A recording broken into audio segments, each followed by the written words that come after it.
Stocky, remind you about my above matches last Friday. My apologies if you addressed it earlier in the week. I wasn't able to attend.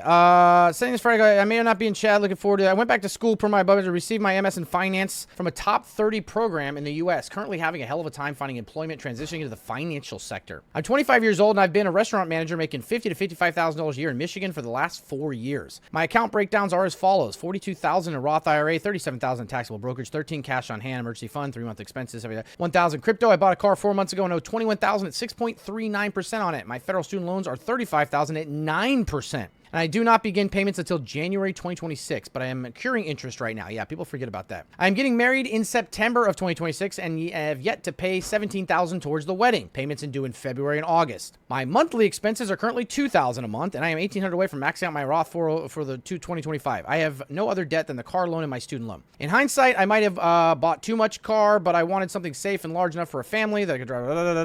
Although my original plan, okay, I'm sorry. I was wondering your thoughts because I'm really behind on my finances and worried about your ability to increase my income through a higher paying job and field, and starting to worry about my. All right, here's what I'm gonna be real with you, man. Okay, here you go. I'm gonna break this down for you. Okay, here's where we're at with this. Okay, all right, so let's break this down. Okay, you make $55,000 a year. Of that, you're 25 years old. You make $55,000 a year. You're a restaurant manager in Michigan. You have $42,000 in a Roth, $37,000 in a taxable brokerage.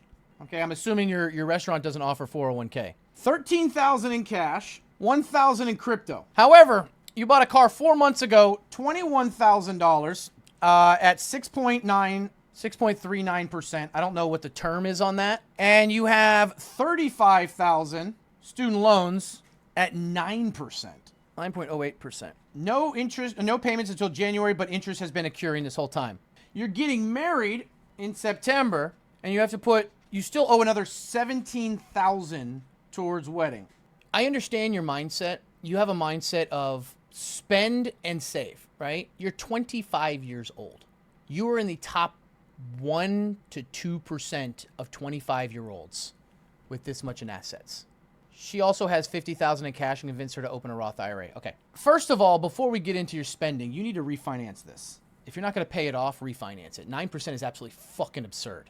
Okay, there's absolutely no way in hell you should be paying $35,000 at 9% on student loans. Interest is accruing right now. When you start your payments up, that interest is going to hit when it goes, and it's going to be bad. You need to get ahead of this and get that principal down now or refinance it. Okay, you need to take care of this right now. Okay, that's number one. Number two, the car is whatever. Okay. If I were you, I'd add extra $100 or $200 towards the principal if you're allowed to every month. Pay that shit down because 6.39 is a lot, but it's not terrible. 21,000. Okay. My question for you is, you make $55,000 a year. I'm assuming net, because if it's gross, it's even worse. And you still owe $17,000 on your wedding, assuming that means you've already paid money towards your wedding. Why would you spend that much on a wedding if your income is $55,000? We booked the location over a year ago and thought with the longevity before the wedding, we would have enough time to budget the expenses out. Understood. I'm not flaming you, my man. But what I want you to understand is that when you're making $50,000 a year, the idea that you would have to budget for a year to pay for this very expensive wedding is a little bit concerning. I'm just being real with you. You asked me because you want my honest opinion. I'm assuming that you've paid at least $3,000, maybe $5,000 towards this, maybe $10,000. I don't know. You still owe $17,000 more. Even if it was only $25,000, you're talking about 50% of your entire 1 year's entire income on a wedding, on a single day.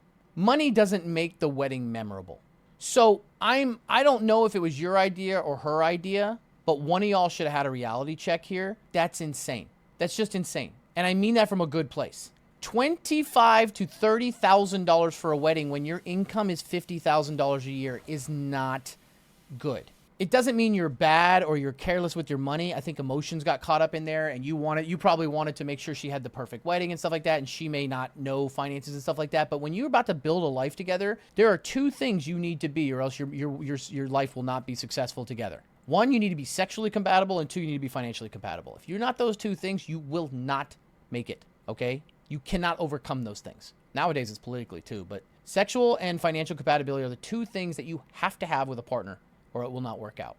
I'm assuming that you guys just got caught up in the moment and did all this. We can't go back and change that. I'm not going to tell you to cancel the venue. I'm not going to tell you to do all that, okay? But this is something you need to realize. These are the kind of things that 10, 20 years down the road, you're going to remember and say, I fucked up. That 30,000 or whatever it is on a wedding, I could have been investing this entire time or put aside for us for a home or to whatever.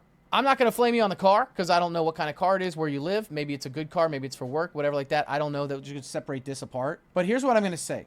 If I were you, number one, I would refinance my student loan before January.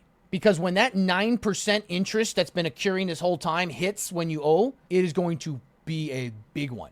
It doesn't seem real until it happens. You need to refinance this. If you cannot refinance this, I'm going to be honest with you. I normally would never say this. Sell that entire motherfucker right there and pay it off. Okay? Because it seems like, and this means from a good place, you're impulsive. Okay? You're impulsive a little bit. And sometimes being impulsive can lead to other things down the line.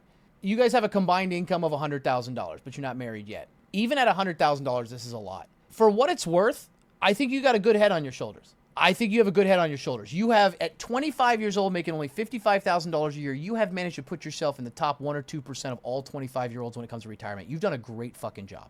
So that's why I'm saying, I get you got excited, emotional with the wedding and stuff like that. Here's what I'm going to say. I don't want this to be a damper on you. I want your wedding to be awesome and great and everything be good. I don't want you to focus on the money.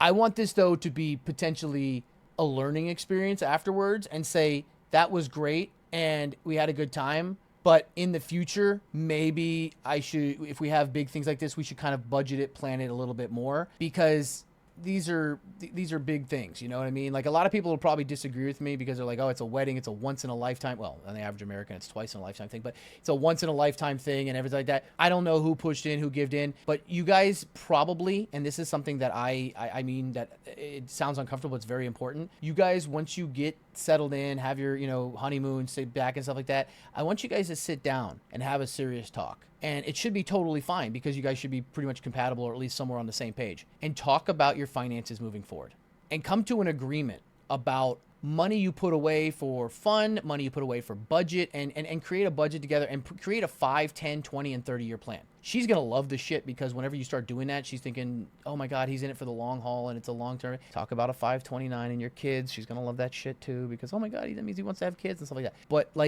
break it down. You're way ahead of a lot of people, not just financially, but with a head on your shoulders. You're asking these questions and you've put money away.